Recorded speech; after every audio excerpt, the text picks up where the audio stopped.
भारतीय वज़ीर-ए-आज़म कहने को तो लाख कहें कि जी हमारा पाकिस्तान से कोई मुकाबला नहीं, Of course! लेकिन दर हकीकत भारत के हवासों पर 24 घंटे पाकिस्तान सवार रहता है। हमको घंटा फर्क नहीं पड़ता। वाह भाई वाह। भाई साहब, पाकिस्तान में आग लग गई इससे। पाकिस्तान की 25 करोड़ आवाम को ललकारा है। उन्होंने बोला कि पाकिस्तान में इस वक्त दहशतगर्दी है। हाँ भाई हाँ। पाकिस्तान हिंदुस्तान के सीने पर मूंग दलने के लिए कायम दायम है और इंशाअल्लाह ता क़यामत रहेगा। फेंको, फेंको अपनी पूरी शक्ति के साथ फेंको। यूथ बाहर आए, निकले, आराम करे, चुपचाप करके रोटी खाए, नहीं तो फिर मेरी गोली तो है ही। अब उनको लग रहा है कि खुल के बोलने से क्या तकलीफ होती है। Now they are realising it. बहुत बढ़िया बोला मोदी जी ने। भाई साहब, आई एम वेरी हैप्पी। दिल को सुकून मिला, ठंडक मिली। और मोदी जी वेल डन। मोदी कहता है कि पाकिस्तानी यूथ को मुखातिब करके कि रोटी खाओ वरना मेरी गोली तो है ही। अबे भाई, तुम्हारे पास तो S-400 भी था, तुम्हारे पास तो राफेल भी था, तुम्हारे पास तो ड्रोन भी था। अच्छा, जब वो कुछ ना कर पाए तो तुम्हारी गोली क्या करेगी?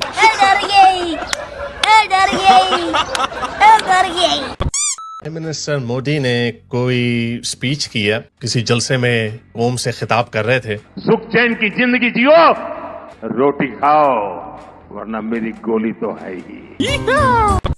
जिसमें उन्होंने कोई ऐसी बात कर दी जिससे पाकिस्तानी बड़े नाराज हो गए हैं, बड़ा गुस्सा हो गए हैं। और यही सच्चाई भारत की इंतहा पसंद सरकार को चैन से रहने नहीं देती। फ्रंट फुट पे स्टेप आउट करके बैटिंग हो रही है। नहीं, इनको देखो, जिसको जो भाषा समझ में आती है आप वही भाषा में समझाएंगे। डिसेंसी, मोरालिटी, है ना, ये सब भाषा पाकिस्तानियों को समझ में नहीं आती। इस बेचैनी और जलन में मजीद इजाफा खित्ते में भारतीय मुफादात को पहुंचने वाले नुकसान से हुआ है। मैं ऑफ का स्विच है तो आप बता दीजिए कहां से ऑफ का स्विच चलता है आपका। अजीब तारीफ है ये।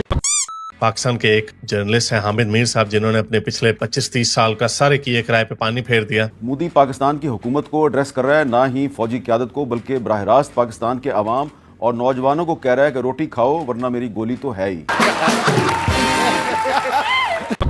पाकिस्तानी सेना अपने देश में मौजूद 25 करोड़ लोगों और आने वाली नस्लों को कैंसर से भी बड़ा रोग दे रही है। तो जरा सुनते जाइएगा। पाकिस्तान की सेना अपने पूरे देश को मानसिक रोगी बना रही है। हाँ भाई हाँ। पाकिस्तान की सेना ने बड़े ही आराम से पूरे पाकिस्तान को विश्वास दिला दिया है कि वो जीत गए हैं। डींगे बहुत बड़ी बड़ी हाँकते हैं ये पाकिस्तानी। पाकिस्तान को आतंक की बीमारी से मुक्त करने के लिए पाकिस्तान के अवाम को आगे आना होगा। He's saying that पाकिस्तान की जो दहशतगर्दी की बीमारी है, ये बीमारी है। वो कह रहे हैं आपको, आप बीमार हैं। उनको चाहिए भैया 9 नंबर का कोल्हापुरी चप्पल। उनको वही समझ में आता है और उनको नहीं समझ में आता बहुत डिसेंसी। आज की तारीख में जो मोदी है, जो कह रहा है कि वरना मेरी गोली तो है, इसी मोदी ने बोला था कि आओ दोनों मिलकर लड़ें आतंकवाद के खिलाफ, गरीबी के खिलाफ, बेरोजगारी के खिलाफ। ठीक है, मैं हर एक पाकिस्तानी के हाथ में लैपटॉप देखना चाहता हूँ। ये वही मोदी है जिसने पूरी जान लगा दी थी कि रिश्ते ठीक हो जाएं। इन्होंने मोदी की पीठ पे भी छुरा मारा। एंड देन प्रधानमंत्री मोदी रियलाइज्ड कि ये लातों के भूत हैं, ये बातों से नहीं मानने वाले, इनको यही भाषा समझ में आती है। तो अब उसने बोला कि रोटी खाओ वरना मेरी गोली तो है। एक एक पाकिस्तानी को इतना ब्रेन वॉश किया गया है कि वो हारने के बाद भी पटाखे चला रहा है। बेगैरती का खेल अगर ओलंपिक में चलने लग जाए तो मैं गारंटी के साथ बोलता हूँ सारे स्वर्ण पदक इन लाहौरी पंजाबियों के पास में होंगे।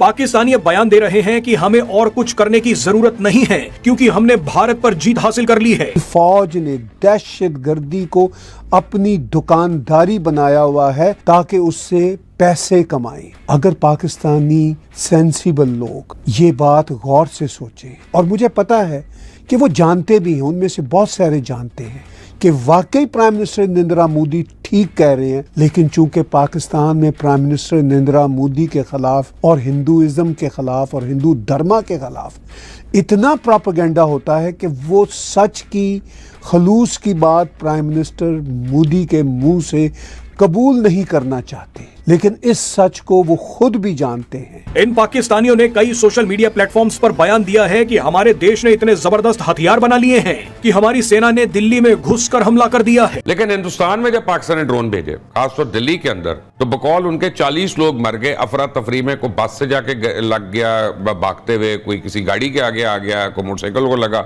2 बंदों ने बिल्डिंग से कूद ली है नीचे के, यार ये हमें आके फायरिंग करके मारे। ये फर्क है दोनों कौमों। अच्छा, ये सारा इन्होंने हमारे मुल्क के लिए प्लान किया था कि इनकी आवाम पैनिक करेंगे। वो कहते हैं ना, which goes around comes around। आपने हमारे लिए सोचा, और हमारी आवाम जब नूर बेस पे इन्होंने हमला किया तो सबसे पहले झंडे लहराती हुई मेरी जो कौम उठी है उसी वक्त, फजर के वक्त पहुंच गए।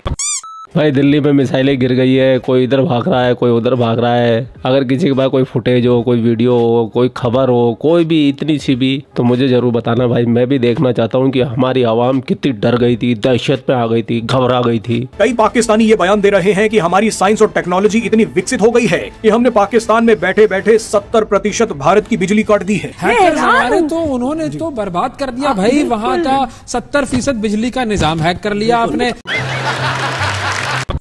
बात रह गई, वो कह रहे हैं कि नौजवान नस्ल, हमारी नौजवान नस्ल अल्हम्दुलिल्लाह इतनी समझदार है, हम जानते हैं कि who is the terrorist, we are not the terrorist, they are the terrorist. ठीक है, India basically wants to be a regional bully. Bharat चाहता है कि पाकिस्तान को वो थप्पड़ मार के चुप करा देगा, तो ऐसा नहीं होगा।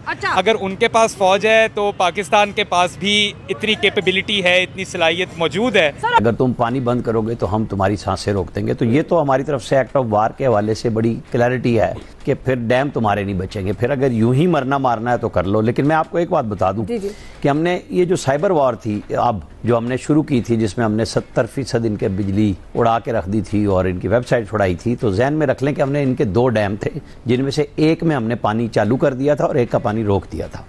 ये उनको डिमॉन्स्ट्रेशन हम दिखा चुके हुए हैं, और ये मैं पक्की इन्फॉर्मेशन की बुनियाद पे आपको बता रहा हूँ कि उनको ये मैसेजेस जा चुके हुए हैं कि जो कुछ कर रहे हो इससे बहुत बुरा होगा अगर इससे आगे चलोगे। ये जो उनको हमने दिखाई है ना वॉर, कि अपने त्यारे भी वो नज़दीक नहीं ला सके थे, राफेल वगैरह वो 400-400 किलोमीटर दूर उन्होंने रखे हुए थे। जब हमने जवाब देना शुरू किया था, हमारे फतेह मिसाइल शुरू हुए थे, हमारे एरोप्लेन सारे हवा में थे और इंडियन एरोप्लेन 400 किलोमीटर दूर थे कि कहीं फिर राफेल वगैरह किसी और मिसाइल का निशाना न बन जाए।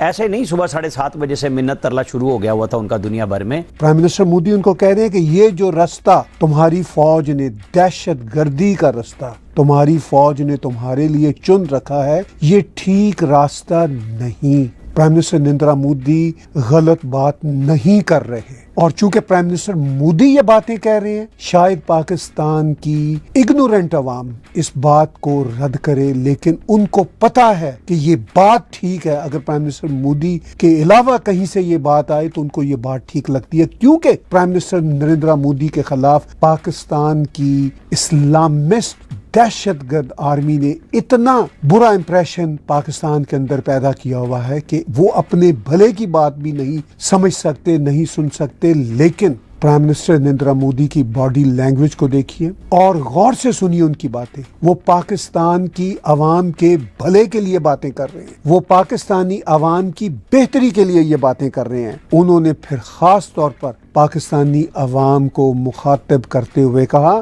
कि पाकिस्तान के लोगों को, पाकिस्तान के यूथ को आगे आना होगा, समझदारी का मुजाहिरा करना होगा, अक्लमंदी का सबूत देना होगा और अपने जीवन को दुरुस्त करना होगा, अपने मुकद्दर को दुरुस्त करना हो। यकीन कीजिए, मैं साल हर साल से टैग टीवी पर ये बातें कर रहा हूँ। प्राइम मिनिस्टर नरेंद्र मोदी ने तो आज यानी 26 मई को खुल के ये बातें कही हैं। मैं साल हर साल से पाकिस्तान के लोगों को एक जर्नलिस्ट होने के नाते कह रहा हूँ कि भारत का कोई मकसद नहीं है आपके ऊपर किसी किस्म की जंग को इम्पोज करना। खैर, पूरा वीडियो आपने देख लिया। वीडियो देखने के बाद आप क्या राय है कमेंट सेक्शन आपका, आप भी कमेंट करके अपनी राय रख सकते हैं। आप लोग अपना ख्याल रखिए। आपका भाई आपके लिए पाकिस्तान से रिलेटेड वीडियो लाता रहता है। जय हिंद, वंदे मातरम, जय श्री राम, जय श्री राम, जय श्री राम।